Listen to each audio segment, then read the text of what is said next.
Hello, and welcome to another episode of PC Politics Real, Raw, Relevant. We talk about issues that affect our community and how our elections at all affect us all. Right now, joining me is a candidate for the North Carolina Supreme Court, Superior Court Judge Lora Cubbage. Welcome to our show today. Good morning, Phyllis. How are you? I am wonderful, and thank you for being here.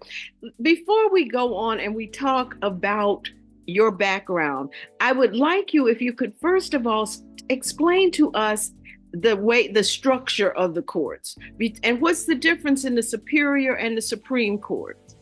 Okay, so the structure of the courts, you have your administrative law courts. Those are courts that you're going to go to for Social Security issues, for workers' compensation issues, for those types of administrative law issues. Mm-hmm. Then you have your district courts. That is the courts where you're going to hear in criminal, you're going to hear your misdemeanors. In civil, you're going to hear your juvenile cases, your what we call DSS cases, your family law cases, mm-hmm. and then your any civil case where the amount being asked for is $25,000 or less. Then you've got your superior court, which is where I sit. That is called the highest trial court in the state. You have your criminal wise, you have all your felonies and your misdemeanor appeals. Then you have your civil appeals. Then you have your civil law cases where the amount being asked for is $25,000 or more. We also, when you see the redistricting and the voting cases that will end up on the state Supreme Court, mm-hmm. those start with 3 judge panels of Superior Court judges determining if what the General Assembly done is constitutional or unconstitutional. Then you go to what we call our appellate courts. Our appellate courts start with the Court of Appeals. If something is appealed from the Court of Appeals, it goes to the Supreme Court.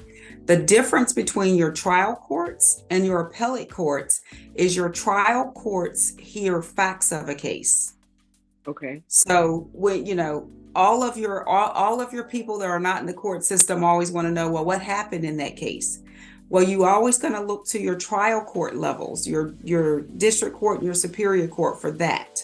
Mm-hmm. When a case gets to the appellate courts, they do not look at the facts of a case. They do not review what happened as far as how the case got into trial courts. They look to see, what did the judge do? Is there anything in this case that has happened in the trial courts, the actions of a judge, that we can support the ruling and or the conviction, or do we need to overturn it because the judge made an error? Okay. So now what's important to understand is a judge can make an error in a case, but your appellate courts will determine, is that error egregious enough that it does not support the ruling or the conviction? Mm-hmm. If it is egregious enough, they send it back down. And they either say you need to have a new trial, you need to make more findings of facts. Judge, you let this evidence in that shouldn't have come in. You kept this evidence out that shouldn't have been kept out. It's always about what the judges did wrong when it gets to the Court of Appeals and the Supreme Court. Okay. And thank you so much. So what led you to get into the legal field? Tell us a little bit about your background. Well, so I grew up in a military family, and my mother never worked. She was a stay-at-home mom. My dad was, of course, military. My mother also was an evangelist, still is. Grew up in that family, come from nothing, had nothing. Phyllis didn't even have running water till I got into the 4th grade. Graduated from high school, no money to send any of us. It's me and 4 siblings. No money to send any of us to college. Went to work. That didn't work out because I wanted, I'm a lifelong learner, so wanted to know more. My twin sister came to Greensboro, so I came to Greensboro. Went to barber school. Okay. Started dating a young man. He was a barber, very few women in barbering, went to barber school, became a master barber, cut hair for 17 years. Over those 17 years, more often than I wanted to, I'm listening to conversations and engaging in conversations with my clients where they've been in the justice system and things just went not right, seemed unfair and unjust. I'm always fighting for the underdog. So I want to know, what can I do to help these clients in the justice system? Mm-hmm. So I do some research, and I need to go to college. Then I need to go to law school because the goal was I'm going to become a defense attorney. Okay. So I stepped from behind the barber chair. I was a single mother, stepped from behind the barber chair, had to step out on faith because did not know how I was going to make that work. But I did go to A&T and got a degree there. And then I went on to UNC Chapel Hill for law school. And I interned at the DA's office. And I fell in love with public service law. So I never became that defense attorney that I thought I was going to be. I actually started off as an assistant district attorney. Then I became a defense attorney for the state as an assistant attorney general. Then I ran for district court judge and was successful. And then I ran for superior court judge and was successful. And so this is a natural progression to the Supreme Court. And so that's the background. They are solely a trial court judge creates what we call a record of appeal. That's why that court reporter sits in court. Okay. They're recording everything that goes on, and then they will determine what the judge did right or wrong. And if the judge did something right or wrong, of course, they make a decision to send it back down if it's error, or to confirm the ruling or the conviction. So being a trial court judge and having that experience is so important because the cases reviewed are coming from the trial courts. And right now, sitting on the Supreme Court, we have no one that's ever sat on a trial court bench. And so an overwhelming, more than 60% of what the Supreme Court reviews are criminal cases. And so you need a trial court judge that's actually presided over criminal cases, presided over trials, presided over those criminal trials, presided over those civil trials, that sat on these redistricting and voting cases in order to get up there, and when all 7 judges are talking about cases, that they can give that perspective and say, this is what happened in that trial court case. This is what this transcript means. This is what this ruling means. This is why the judge might have suppressed this evidence. This is why the judge might have let this certain evidence in. And it's so very important because Supreme Court is the court of last resort. So the buck stops there. And those trial court judges, we are changing the lives of people. And if the Supreme Court affirms that, I believe it is our duty to make sure that we're doing everything and have all the right people in place to make sure that when we say your life is going to be changed forever, that we at least have every perspective that we can. We're viewing it from every angle that we can. And we need a trial court judge on the Supreme Court to give that perspective. And I am the only candidate that's ever sat on a trial court bench. Will you be on the ballots across the state, on all ballots? Absolutely. I will be on everyone's ballot. That name is Lora Cubbage. And I'm going to stick this plug in that I am humbly asking for the vote of every voter. I'm even going to ask voters to do something a little different, and that start from the back of the ballot at the bottom and go up, because judges are so very important, but they do put us on the back of the ballot.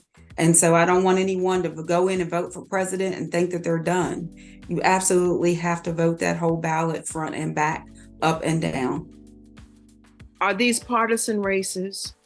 They are partisan races. In 2016, our General Assembly made judges declare a party and run in partisan races. So I will be on the Democratic primary ticket. And again, that's the whole government name. Lora Cubbage is what you'll see.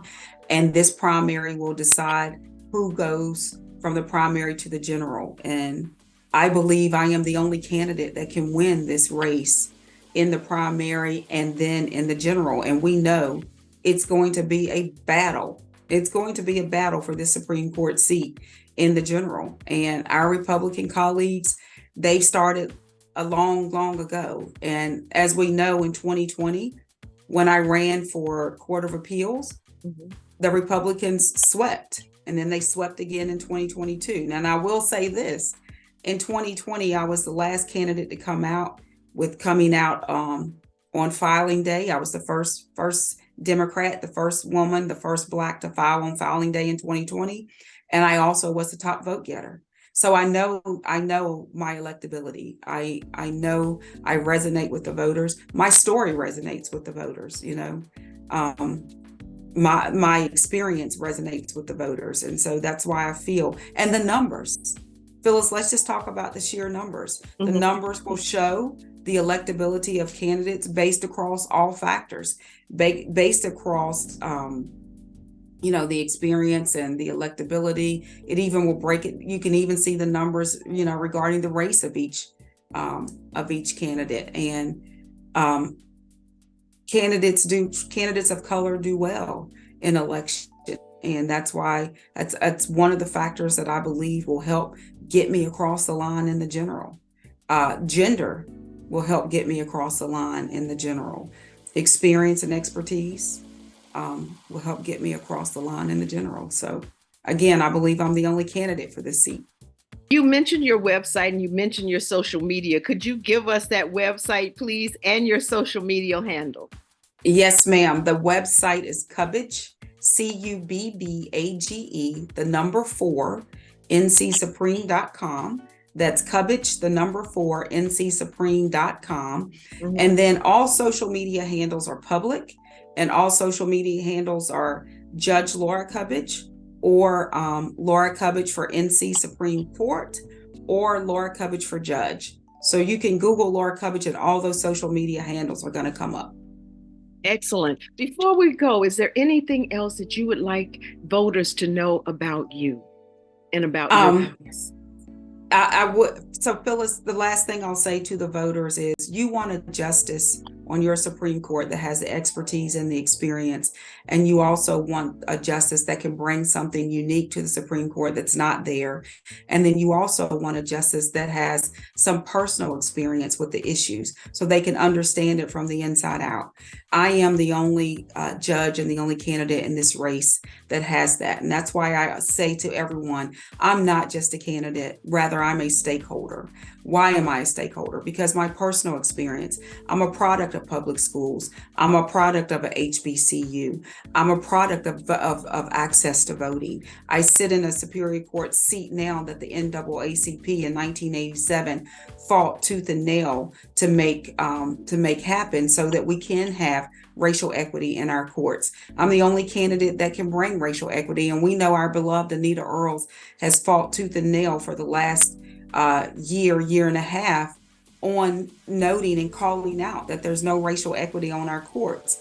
I'm the only candidate that can bring that to the courts and make sure that we have a Supreme Court that works for everybody in North Carolina, that it reflects the diversity of our great state so that everybody knows that they're represented and their voices by way of these cases can be heard.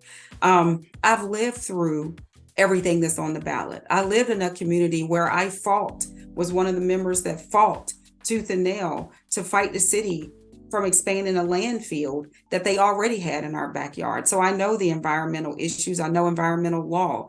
I have had to make a decision through a violation that was traumatic, had to make a decision about reproductive health, care and what I was going to do. And that, from being violated sexually. And that's something that I understand from a woman's perspective.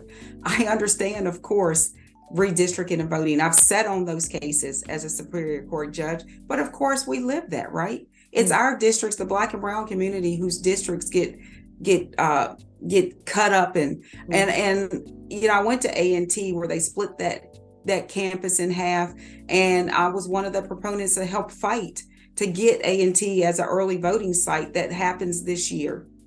So I have the personal experience. I've been standing on the front lines for the last 18 years fighting for individual rights and liberties, making sure constitutional principles are upheld. For the last 8 years, I've interpreted the law and applied it. Again, I'm the only candidate with judicial experience here. And so I want the voters to understand that when they understand what the Supreme Court does and why this is so important. We have a voting rights and redistricting expert on the bench, and Anita Earls. She's the epitome of being an expert in that. What we do not have on the bench is a trial court judge expert, and I'm the only expert that can fill that seat. And so I want the voters to know that if we want change, we have to get to the polls. And so I have in my campaign what they call a 3-step process. That's donate, share, vote. Donate, share, vote.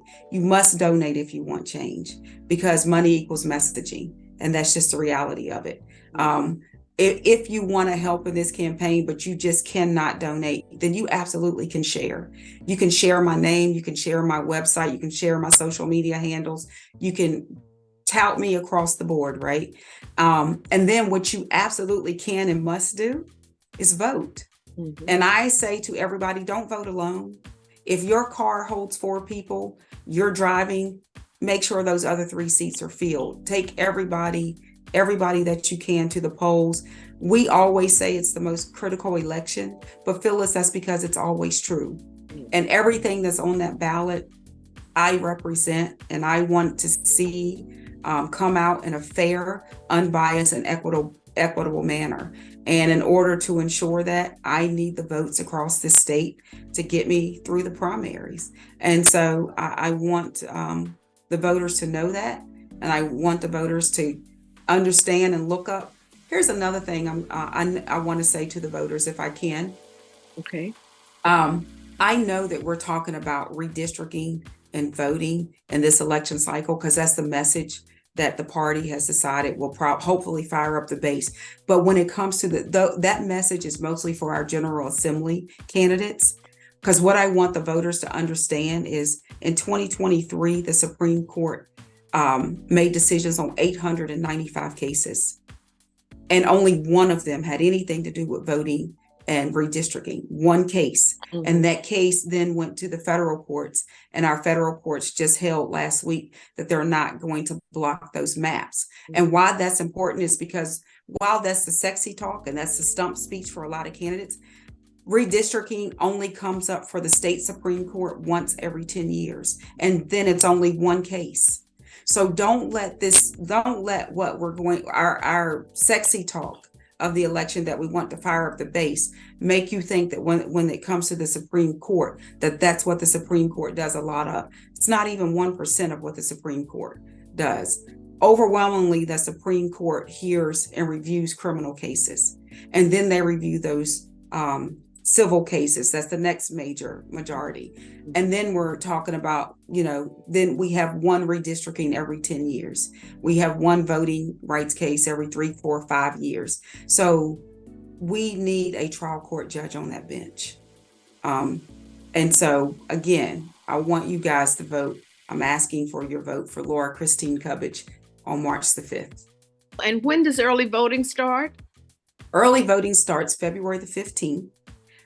We know Democrats like to vote early. So if you can vote early, great, because you never know what's going to come up on March 5th. Get that vote out the way. Get your friends, get your family, even get your enemies if you know they're Democrat, and take them with you, right? Yes. Excellent. Excellent. Thank you so much. You have been listening to, and we've been visiting with Superior Court Judge Lora Cubbage, who is a candidate for the North Carolina Supreme Court.